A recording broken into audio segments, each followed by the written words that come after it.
ಇದು ಪರವಿರೋಧ ಅನ್ನುವಂತಹ ಒಂದು ಪ್ರಶ್ನೆ ಉದ್ಭವ ಆಗಲ್ಲ. ಯಾಕಂತ ಹೇಳಿದರೆ, ಒಂದು ಹೆಣ್ಣಿಗೆ ತಾಯಿಯಾಗುವಂಥದ್ದು ಅವಳಿಗೆ ಜನ್ಮಸಿದ್ಧ ಹಕ್ಕು. ಅವಳಿಗೆ ಸ್ವಾಭಾವಿಕವಾಗಿ ಪ್ರಾಕೃತಿಕವಾಗಿ ದೊರೆತಿರುವಂತಹ ಒಂದು ವರ ಅಂತ ಹೇಳಬಹುದು.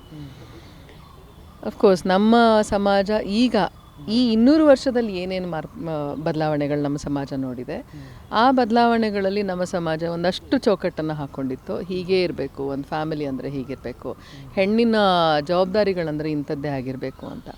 ಅದು ಬರ್ತಾ ಬರ್ತಾ ಬರ್ತಾ ಬರ್ತಾ ಈಗ ಹೆಣ್ಣಿನ ಜವಾಬ್ದಾರಿಗಳಂತ ಹೇಳಿದರೆ ಬರೀ ಮನೆಯಲ್ಲಿ ಅವಳು ಮನೆ ನೋಡ್ಕೊಳ್ಳೋದಾಗಲಿ, ಅಡುಗೆ ಮಾಡೋದಾಗಲಿ ಅಲ್ಲಿಗೆ ಸೀಮಿತ ಆಗಲಿಲ್ಲ. ಅದು ಈಗ ಅವಳೂ ಸಹ ತನ್ನ ಕಾಲ ಮೇಲೆ ತಾನು ನಿಲ್ಲಬೇಕು ಅಂದರೆ ಅವಳು ಹಣವನ್ನು ಸಹ ಅವಳು ಅರ್ನಿಂಗು ಶುರು ಮಾಡಬೇಕು, ಓದಬೇಕು. ಈಕ್ವಲಿ ಅವಳು ಗಂಡು ಎಷ್ಟು ಸಂಪಾದನೆ ಮಾಡ್ತಾ ಇದ್ದಾನೋ ಅಷ್ಟು ಸಂಪಾದನೆಯನ್ನು ಕಾಂಪಿಟೇಟಿವ್ ಆಗಿ she is giving competition everywhere. ಅಂದರೆ ಅಷ್ಟು ಕಾಂಪಿಟೇಟಿವ್ನೆಸ್ ಇದೆ ನಮ್ಮಲ್ಲಿ.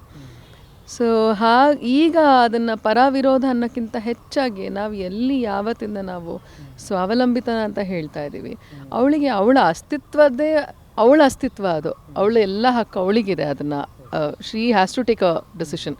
ಕಂಪ್ಲೀಟ್ಲಿ ಅವಳು ನಿರ್ಧಾರ ತಗೊಳ್ಳುವಂತಹ ಪರಿಸ್ಥಿತಿ, ಅವಳ ಅಸ್ತಿತ್ವವನ್ನೇ ನಾವು ಮೊಟಕುಗೊಳಿಸಿ, ಇಲ್ಲ ನಿಂದಲ್ಲ ನಿರ್ಧಾರ, ನಿನ್ನ ಬಗ್ಗೆ ನಿರ್ಧಾರ ನಾನು ಹೇಳಿರ್ತೀನಿ ಅಂತ ಸಮಾಜ ಅದು ಬರ್ತಾ ಆಗಿರೋದು. ಬಟ್ ಐ ಫೀಲ್ ಇವತ್ತು ನಾವು ಸ್ವಾವಲಂಬಿ ಅಂತ ಹೇಳಿದ್ರೆ ಒಂದು ಹೆಣ್ಣು ನನ್ನ ಜೀವನದ ಪ್ರತಿಯೊಂದು ಹಂತದಲ್ಲೂ ನಾನು ಸರಿಯಾಗಿ ಯೋಚನೆ ಮಾಡಿ ನನ್ನ ಜೀವನಕ್ಕೆ ಯಾವುದು ಒಳಿತಾಗಬಹುದು ಅಂತ ಯೋಚನೆ ಮಾಡಿ, of course we have to share it with everyone. ಎಲ್ಲರ ಹತ್ರ ಒಂದು ಎಕ್ಸ್ಚೇಂಜ್ ಮಾಡಿಕೊಂಡು ನಾನು ಒಂದು ನಿರ್ಧಾರ ತೊಗೊಳಕ್ಕೆ ಆಗತ್ತೆ ಅಂತ ಹೇಳಿದ್ರೆ I think that is independence ಅಂತ ಅನಿಸುತ್ತೆ.